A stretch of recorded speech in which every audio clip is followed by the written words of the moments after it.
Hey, Brainiard! The building is on fire, and your friends are trapped inside.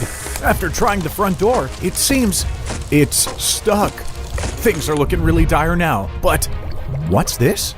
Brainiard, your heart rate has increased. You have a new surge of energy. You look right at the door, and you know what to do. Oh, that baby is going bye-bye. You run up to it and lift the door off its hinges, saving everyone's life? Brainiard, you're a hero. But how did you do that? We all know you've been slacking at the gym recently, and that door was firmly stuck. What gives? Well, this, my friend, is a classic case of adrenaline, that seemingly magic hormone that temporarily turns you into a superhero. But how does this stuff work? Why does it happen? What are these benefits? And if it's so great, why don't we stay in this super adrenaline state all the time? Would there be any downsides to having unlimited adrenaline? Brainiard, we're glad you asked. Today, we are going to the biology books to find out the science of the adrenaline rush. Get amped, Brainiard. First and foremost, let's talk about what this adrenaline stuff is.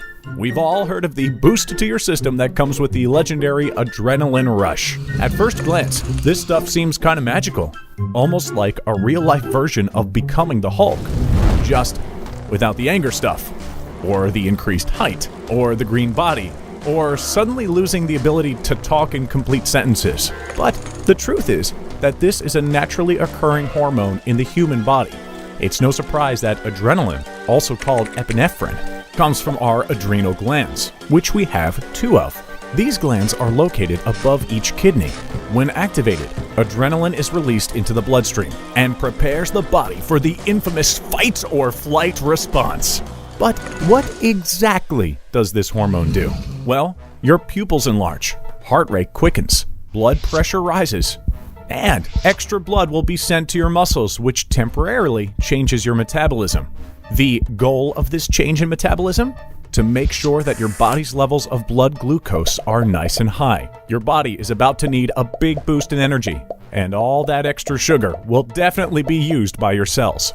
Other symptoms of the adrenaline rush are sweating, heightened senses, a decreased ability to feel pain, and, of course, a huge boost to your strength and performance levels. So, in a way, yeah, you do kind of temporarily and almost instantly become a super version of you. And here's the thing, this process really is quick. We're talking 2 to 3 minutes quick. Basically, once your body realizes it is in peril or something dangerous is about to occur, that fight or flight response automatically kicks into high gear, and your body does everything it can to get ready for the upcoming danger. And it works. Pretty darn well, in fact. This boost is what has allowed people to perform what would otherwise be seen as truly impossible feats. Man, you know, the more we think about it, maybe this adrenaline stuff really is the closest we can actually get to becoming the Hulk in real life. Take the story of 2 Vietnam veterans who were working on a site in Hawaii in 1988. One was flying a helicopter, simply transporting supplies, when the chopper suddenly malfunctioned and crashed in a ditch. When his fellow veteran, nicknamed Tiny, although he wasn't tiny at all, and a few of his other workers ran over, they saw their pilot buddy with his leg stuck under the wreckage.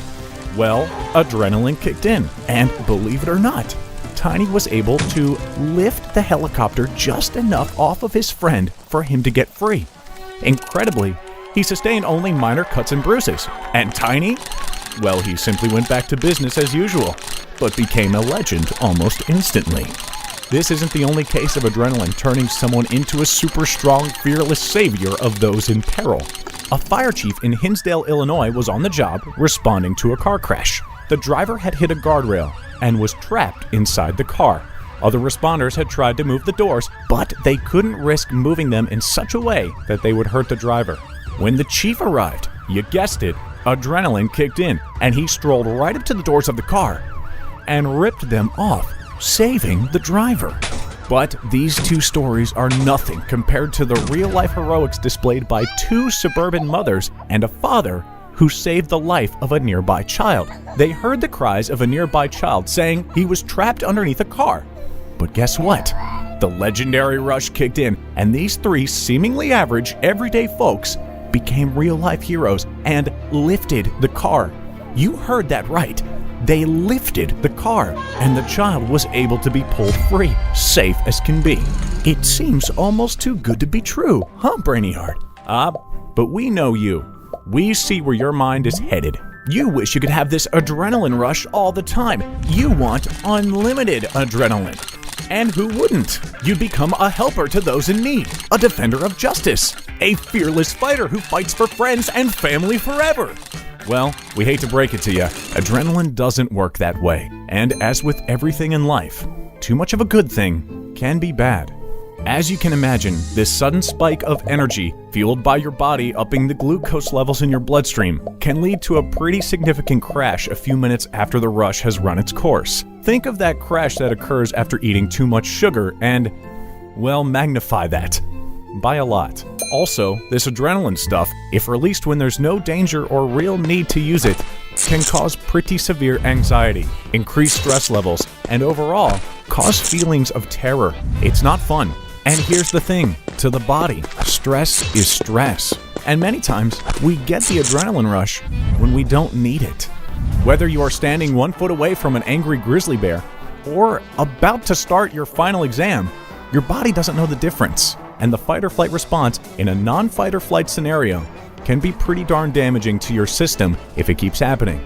Prolonged or frequent adrenaline rushes can lead to a weakened immune system, ulcers, or cardiovascular diseases. It can also lead to damage to your DNA.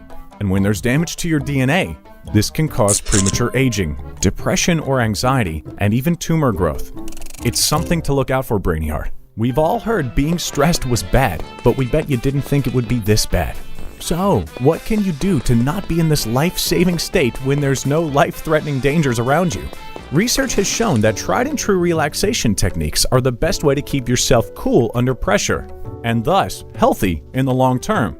Here's a few tips and tricks, Brainiard. Try focusing on keeping the rhythm of your breathing nice and consistent.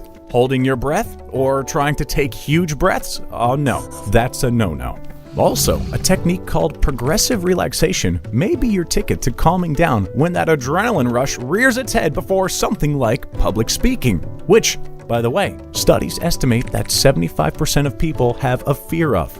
It's called glossophobia. Progressive relaxation is when you focus on relaxing one part of your body at a time, and slowly but surely moving on to relax another, and another, and another, until you are completely at ease. Try it the next time you feel the fight or flight response coming on. Simply focus on relaxing your toes, then your feet, then ankles, then legs, then your belly, and on and on and on, all the way up to your face. Only move on to the next body part once you feel you are completely relaxed in the area you are working on. It's a tried and true method of calming down. And speaking of the method, this practice is used by many actors to quell nerves and focus their minds before going on stage or shooting a scene in a movie. Other methods of keeping adrenaline in check include yoga, meditation, keeping up with your exercise routine, limiting your caffeine intake. We bet this one is going to be one of the hardest to implement.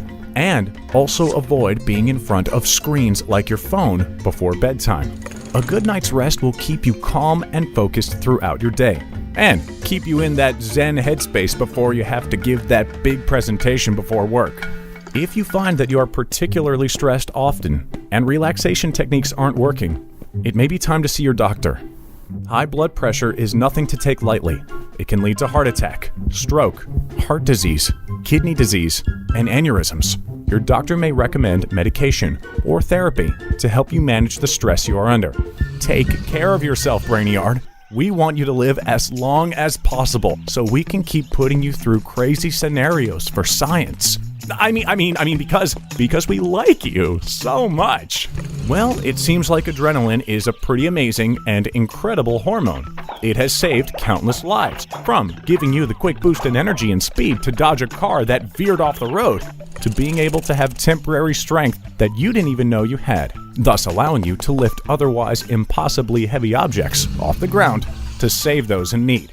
Of course, there's the downside of too much adrenaline, as added or even constant stress can cause a lot of heart problems and shorten your life. But as long as you are keeping yourself healthy, happy, and relaxed, you will be ready to enter that fight or flight response when you need to, Brainiarc. You'll assess the situation, save the day, and go home the hero that you've always wanted to be.